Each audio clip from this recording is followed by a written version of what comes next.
Bonjour, je suis Laurent Maruani, professeur émérite à HEC et professeur affilié à l'Université Mohammed VI Africa Business School. Et surtout, aujourd'hui, j'ai la chance d'être invité d'honneur du premier sommet africain sur l'inbound. En premier, je voudrais dire que ce sommet, il était à l'évidence nécessaire.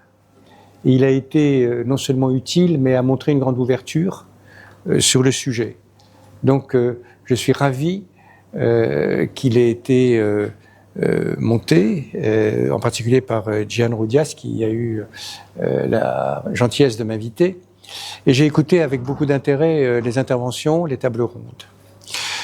Je crois qu'il est une chose qu'il faut retenir correctement de ce sommet, c'est que l'histoire de l'intelligence artificielle n'est pas encore écrite complètement, loin s'en faut, mais qu'elle sera écrite avec l'inbound, qui consiste en fait à inverser la notion même d'identification de la valeur.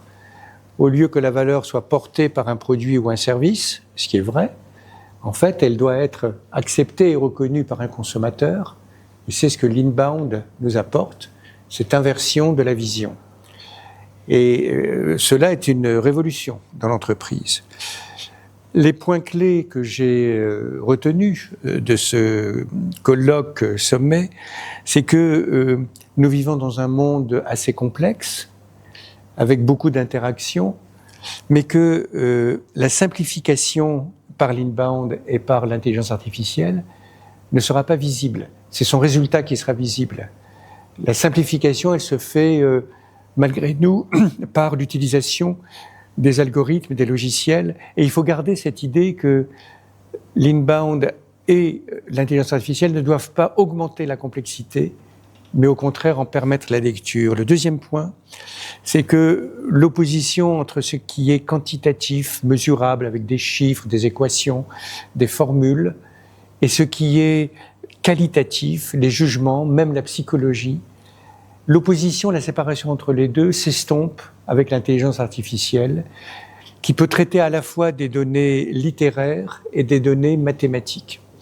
Et que dès lors, le chemin qui va être fait par l'inbound pourra être en Afrique régionalisé et soutenir des actions tout au long de leur déroulement et pas seulement avant leur lancement.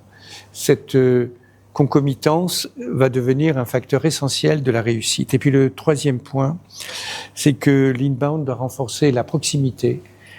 L'inbound doit permettre l'agilité des entreprises, mais aussi doit être adopté par les consommateurs, par les citoyens et par la formation, par tout ce qui va relever de l'éducation, afin que cette notion ait une bonne inscription dans la société. Et c'est ma conclusion, puisque il faut le dire en quelques mots, de la grande réussite de ce sommet. C'est que non seulement nous avons abordé des aspects, on va dire, techniques et organisationnels, mais nous avons inscrit ces aspects dans le développement de l'Afrique.